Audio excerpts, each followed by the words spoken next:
L'Association nationale des magistrats haïtiens, l'ANAMA, le bâtonnat de Port-au-Prince, de nombreuses personnalités politiques ou anciennement politiques et de la société civile, tels le sénateur Joseph Lambert, Yuri Latortue, pensent que l'entrée en application prévue pour ce 24 juin prochain, c'est-à-dire dans 4 jours, du nouveau code pénal et de son corollaire, le code d'application, cette entrée en vigueur est prématurée, voire précipitée, car il y a de nombreux points qui doivent être corrigés avant.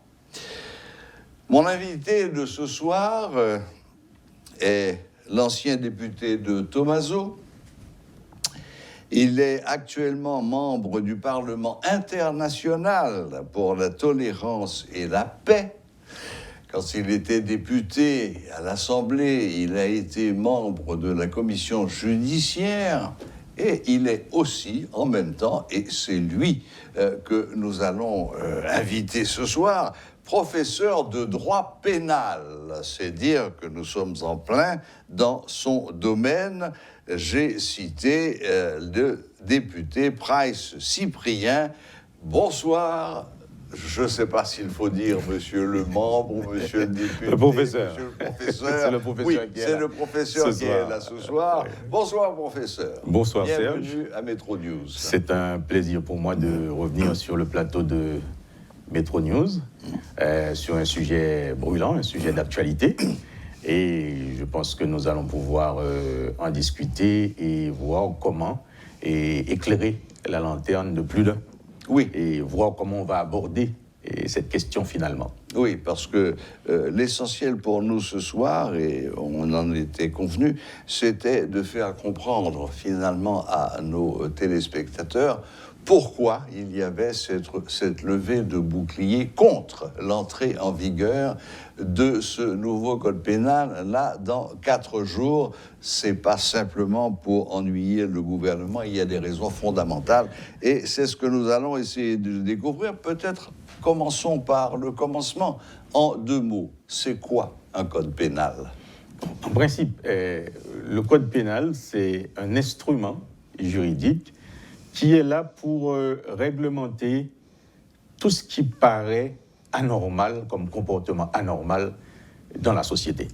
Donc, le législateur vient dire que, bon, tel comportement, à telle époque dans la société, on estime que ça ne devrait pas être ainsi, il faut pénaliser, il faut criminaliser, il faut trouver une peine pour appliquer à ce comportement. Et donc, là, ça globalement, quand on parle du droit pénal, donc c'est un droit sanctionnateur qui doit sanctionner tout ce qui ne va pas au niveau de la société. C'est ça. Et là, ça va de la contravention au délit et au crime. Voilà, donc il y a une classification tripartite des infractions.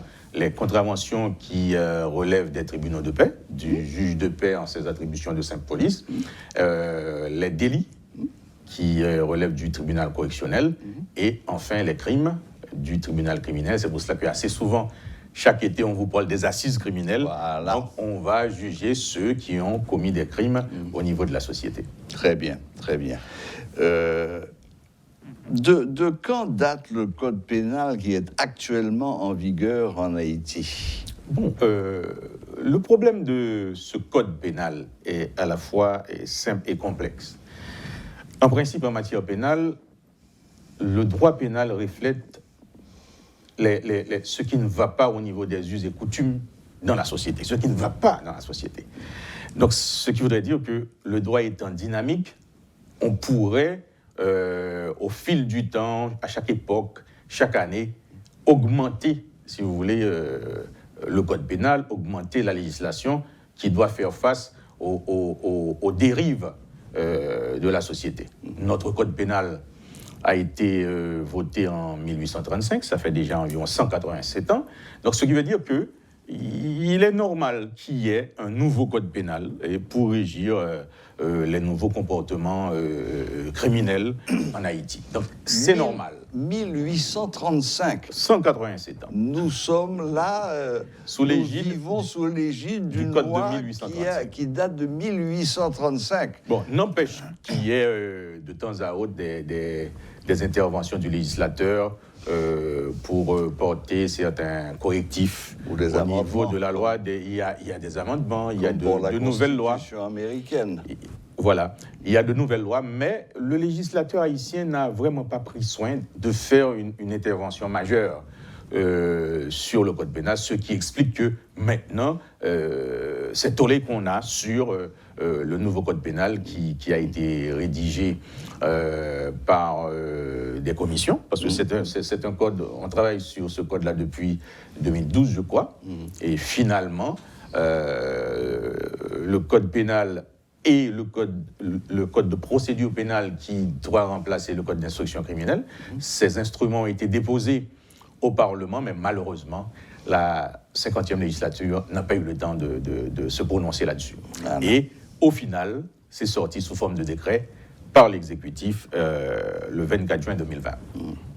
Et quand on sait qu'un des principes fondamentaux de la justice, c'est nulla pena sine lege, c'est-à-dire qu'il n'y a pas de peine si ça n'a pas été prévu dans la loi. Par la loi. Bon, il est évident que 1835, il ne pouvait pas prévoir tous les nouveaux crimes qui sont commis aujourd'hui et pour lesquels il faut trouver les peines. Bon. D'accord. Parce que normalement, si on voit aujourd'hui avec tout ce qu'on a eu, on est passé du vol à l'étalage en passant par des vols de véhicules et maintenant des vols de personnes, ce qu'on va appeler le kidnapping. C'est vrai qu'on a eu le temps de faire sortir au moins 2 lois sur la situation du kidnapping, mais on voit que progressivement, la situation empire en Haïti. Donc, il faut une intervention drastique du législateur pour dire que face à ce phénomène d'insécurité, qu'est-ce qu'on va faire, qu'est-ce qu'on doit faire et qu'est-ce qu'on peut faire. Oui. Et à l'inverse, j'imagine qu'il y avait des crimes et délits qui existaient dans les années 1830 et qui n'existent plus. Qui sont devenus obsolètes. Qui sont devenus complètement obsolètes. Par exemple, si on prend la situation, l'adultère, par exemple. L'adultère était considéré comme une infraction pénale. Bon, c'est vrai que c'était à l'avantage de l'homme, parce que la femme convaincue d'adultère pourrait écoper jusqu'à 2 ans d'emprisonnement, si le mari le souhaite, mais c'est devenu obsolète parce qu'il n'y a pas eu d'application de ce texte-là au niveau des tribunaux. Et finalement, le législateur de 2005 a fait sortir un décret pour éliminer cette infraction qui était déjà devenue obsolète. De même que l'avortement qu'on considérait comme un crime, avec le nouveau code pénal, on va voir que l'avortement ne sera plus un crime. Oui. Bon, ça c'est une évolution mondiale. Voilà. Sur laquelle certains pays sont en train de vouloir faire marche arrière. Voilà. Suivez mon regard. Effectivement. Bon. Monsieur Cyprien, vous m'avez dit que vous aviez commencé à travailler sur ce nouveau code pénal en 2012. Mais est-ce qu'il y a eu un organisme qui a été créé? Est-ce qu'il y a eu une commission légale chargée de rédiger? Qui a rédigé ou qui a commencé à rédiger ce nouveau code pénal? Moi, je pense que en 2012, j'ai jamais été dans les commissions de rédaction du code pénal. Ce sont des commissions présidentielles ou ministérielles. Donc, j'ai pas eu la chance de faire partie de ces commissions. Mais tout de même, quand le document est arrivé au Parlement, j'étais encore député dans la 50e législature, j'ai eu quand même un droit de regard sur le document. Et tout récemment, j'ai fait partie de la commission du barreau de Port-au-Prince qui voulait regarder est-ce qu'il y a une possibilité pour l'entrée en vigueur de ce code et aussi du code de procédure pénale. Et notre conclusion on a été catégorique avec des préalables qui devraient exister et qu'on n'a pas eu le temps de faire, ou bien l'autorité compétente n'a pas pris le temps de le faire. Et on a conclu au niveau du barreau de Port-au-Prince au rejet du code et repousser en quelque sorte l'entrée en vigueur sine die à une date ultérieure jusqu'à ce qu'il y ait des corrections nécessaires et au niveau de ces deux instruments légaux et aussi qu'on adapte ces deux codes à la réalité haïtienne. Parce qu'à vrai dire, quand on prend le code pénal et le code de procédure pénale, on voit que ce sont deux instruments juridiques tombés du ciel qui ne reflètent en rien la réalité haïtienne. Donc, ce qui explique ce tollé qu'on a au niveau de la radio, au niveau de la télévision et même sur les médias en ligne contre l'application ou encore l'entrée en vigueur de cet instrument juridique. Probablement même d'inspiration napoléonienne. Bon, je dois dire que le code pénal, le nouveau code pénal a été financé par l'international. Donc, ce qui fait qu'actuellement, on a une pression pour l'entrée en vigueur. Mais on ne sait pas ce que le gouvernement va décider. Et je sais que tout récemment, il y a 2 commissions qui ont été créées pour réexaminer le code pénal, le nouveau code pénal et le code de procédure pénale, et particulièrement au niveau du ministère de la Justice et aussi au niveau de la primature. Donc, nous attendons. Elles ont fait des propositions? Non, la population attend maintenant. Et les propositions de ces 2 commissions, qu'est-ce qu'on va faire?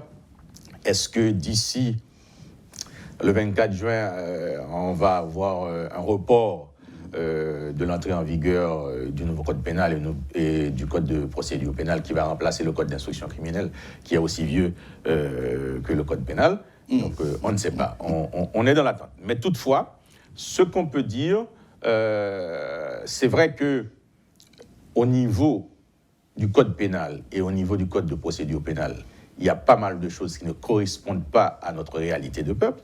Il y a des choses qui doivent être adaptées, mais on peut dire aussi qu'il y a des innovations, certaines innovations, en tant que spécialiste en droit pénal, et qui sont acceptables. Par exemple, dans le nouveau code pénal, on a pénalisé le harcèlement sexuel.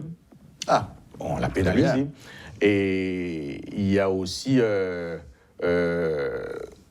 une notion qui fait beaucoup de tollé, c'est la notion d'orientation sexuelle. Mais je dis qu'en tant que spécialiste, on ne saurait pénaliser un comportement parce que l'état des personnes relève du droit civil.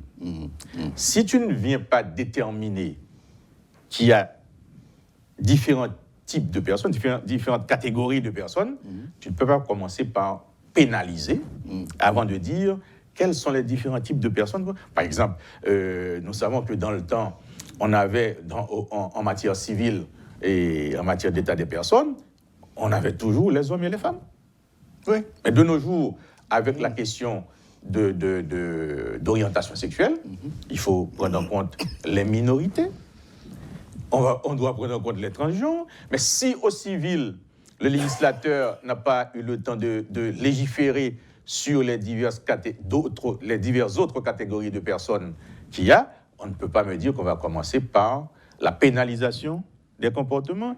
Dire à un prêtre ou à un pasteur s'il refuse de célébrer certains types de mariages pour les minorités, il sera puni de tant d'années d'emprisonnement. Ça, c'est mettre un peu la charrue avant les bœufs. Par exemple, la question d'animalité qu'on a introduite dans le nouveau code pénal, ça ne correspond en rien aux us et coutumes des Haïtiens. Donc, c'est pour cela qu'on voit autant de tollés, autant de critiques sur ces instruments qui sont le plus souvent raisonnables. Le plus souvent raisonnables. Mais je pense que le législateur ne doit pas prendre à la légère toutes ces interventions-là. Il faut inévitablement qu'on adapte cet instrument juridique aux us et coutumes des Haïtiens, à notre réalité de peuple. Professeur Price Cyprien, professeur de droit pénal, pouvez-vous en 5 minutes nous dire les principaux points qui, selon vous, doivent être révisés ou corrigés dans ce projet de code pénal? Bon, en principe, comme nous l'avons dit tantôt, il y a des chapitres et des parties à revoir.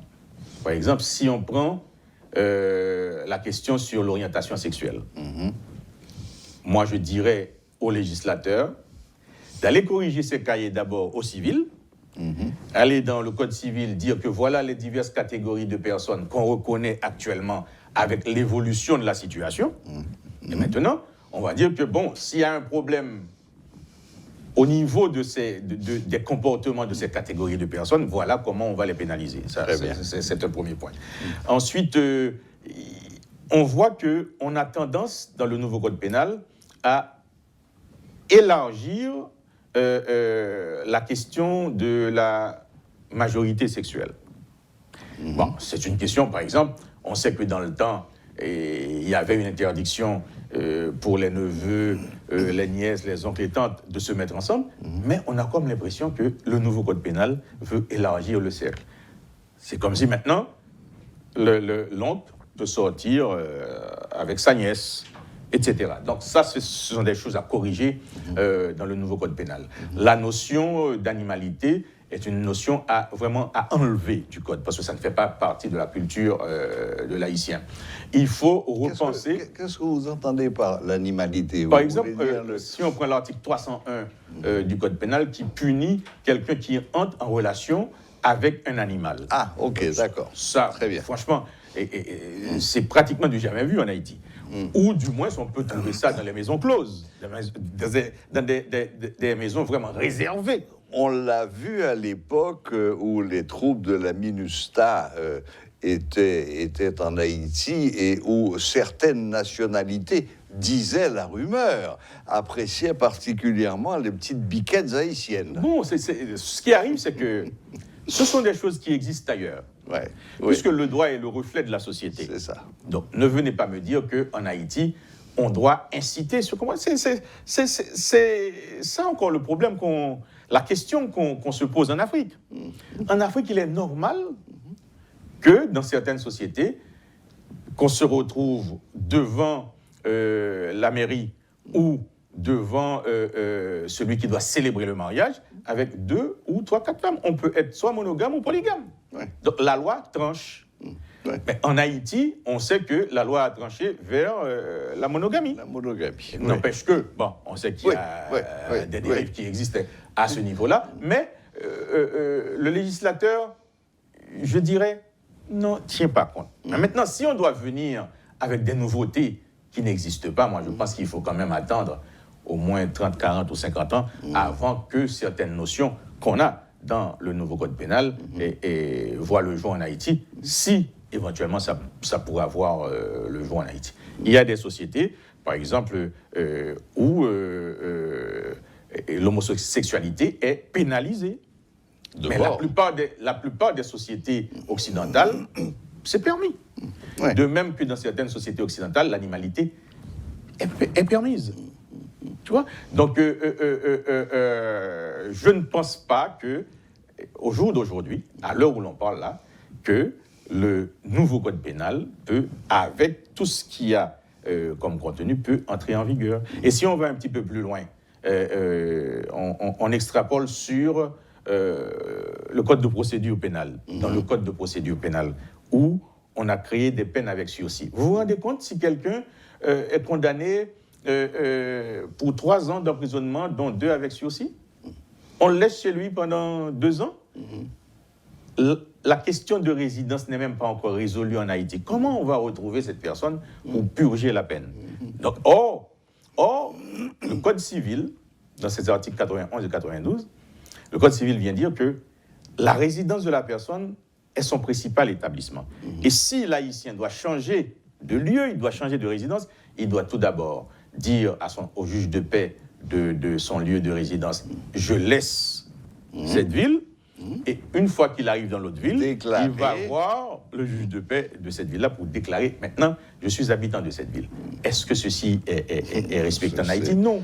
De même que, est-ce qu'il y a un casier judiciaire national pour repérer les gens? Non. Donc il y a beaucoup de choses, beaucoup de préalables sur lesquels on doit réfléchir, des mises en place à faire avant de croire qu'on peut laisser entrer en vigueur le code pénal, le nouveau code pénal et aussi le code de procédure pénale. Surtout si on sait que les codes pénaux... On dit les codes pénaux? Bien sûr. Bon, surtout si on sait que les codes pénaux ou le code pénal a la vie longue. 1835, je rappelle. Oui, ça fait 187 ans. Voilà, donc s'il faut attendre 180 ans ou 150 ans et plus pour réviser celui qui est censé rentrer en vigueur, là, le 24, dans 4 jours, il y aura beaucoup d'eau qui vont passer sous les ponts. Et on sait que le droit est dynamique, le droit doit être le reflet de la société. Bien sûr. Le reflet de la société. Donc, absolument. C'est important qu'on ait un nouveau code pénal, mais pas dans ces conditions. Voilà. Un dernier mot, professeur Cyprien. Tout ce que vous venez de dire là laisse à penser que c'est un travail colossal qu'il y a à faire. Effectivement. Combien de temps pensez-vous que ce travail de correction ou de mise à jour va prendre? Et quand est-ce qu'on peut espérer avoir ce nouveau code pénal? Non, moi je pense que c'est un travail colossal, mais la majeure partie de ce qu'on devrait faire est déjà réalisée. D'accord. Maintenant, il faut des spécialistes, des gens qui s'y connaissent, pour voir comment modifier ce code. Ce qu'on pourrait considérer comme des scories, les enlever, et voir comment avoir un texte potable qu'on pourra soumettre à nouveau devant le Parlement, c'est-à-dire devant la 51e législature. Ça, c'est important, mais là encore, ça va poser problème, parce que la Constitution actuelle vient dire qu'on doit voter le texte article par article. Nous, on avait déjà vu que ça nous prendrait au moins 2 à 3 législatures pour voter ça, si on doit voter article par article. Dans le code pénal, je pense qu'il y a plus de 1300 articles. Ça prendrait du temps. Donc, il y a des choses à faire. Et même à l'état actuel des choses, on pourrait même modifier certaines parties du code qui intéressent Haïti, qui reflètent, si vous voulez, des comportements antisociaux qu'on retrouve en Haïti. On pourrait modifier l'actuel code par des lois progressivement et ne pas entrer dans l'application d'un nouveau code directement. Et c'est exceptionnel, même quand, en 94, quand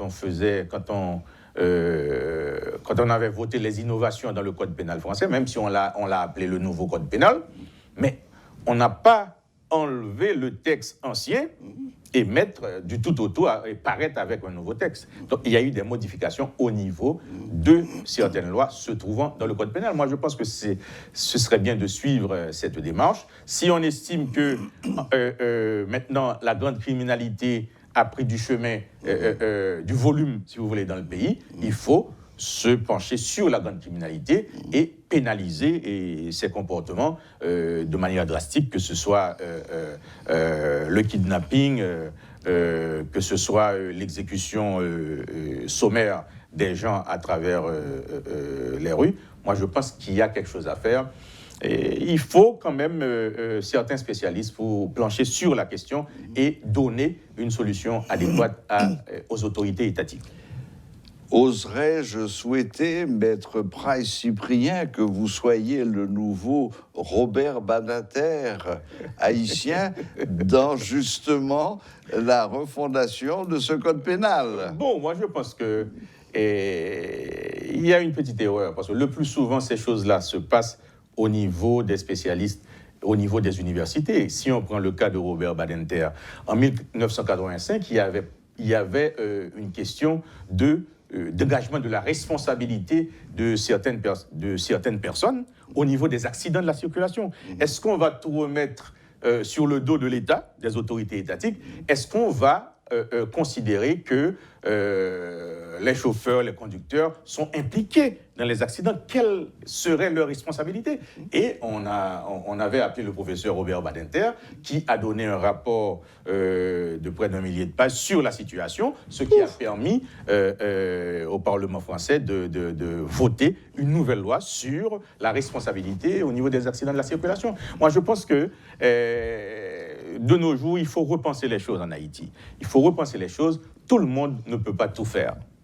Donc, à chacun son métier. Si on veut intervenir sur le code pénal, il faut trouver des spécialistes en la matière pour raisonner, et même des spécialistes en légistique, parce qu'on ne peut pas demander à n'importe qui d'écrire un texte de loi. Il faut avoir le langage, il faut avoir suivi une formation technique pour vous permettre de rédiger la loi comme ça doit et de remettre ça à nos parlementaires qui ne sont pas forcément... Ils sont des législateurs, mais ils ne sont pas forcément des spécialistes en légistique. D'aucuns parleront du jargon. Il y a le jargon juridique. Juridique. Maintenant, je vois qu'ils sont en train de délaisser, de vouloir tout simplifier. Oui. De vouloir tout simplifier. Ce qui est mais une bonne chose, finalement. C'est une bonne chose, et j'irai même plus loin. Parce que je me souviens, lors d'un procès, on a libéré la cliente, qui était une femme qu'on a condamnée, qui était en détention préventive depuis 9 ans, à la prison civile de Pétionville. Et puis, on avait contacté, les parents ont contacté mon cabinet, et mon épouse et moi, comme nous sommes tous deux avocats, on a plaidé pour la femme. Et elle a été libérée. Comme le procès a été fait en français, quand on lui a dit, madame, quand le doyen du tribunal criminel a dit, madame, vous pouvez partir, elle a dit, est-ce que c'est vrai qu'à aller? Ouais. Donc il y a un travail à faire au niveau de la société, et même vulgariser le droit. Vulgariser le droit dans la langue vernaculaire et permettre aux justiciables de comprendre quand ils sont condamnés ou bien quand ils sont acquittés, de pouvoir comprendre ce qui est fait au tribunal. Un des dictons les plus stupides qu'il y a, je ne sais pas si vous serez d'accord avec moi, c'est celui qui affirme que nul n'est censé ignorer la loi. Bien sûr, bien sûr. Nul n'est censé ignorer la loi. Donc que vous sachiez ce qu'il y a dedans ou ce qu'il n'y a pas dedans, nul n'est censé ignorer la loi.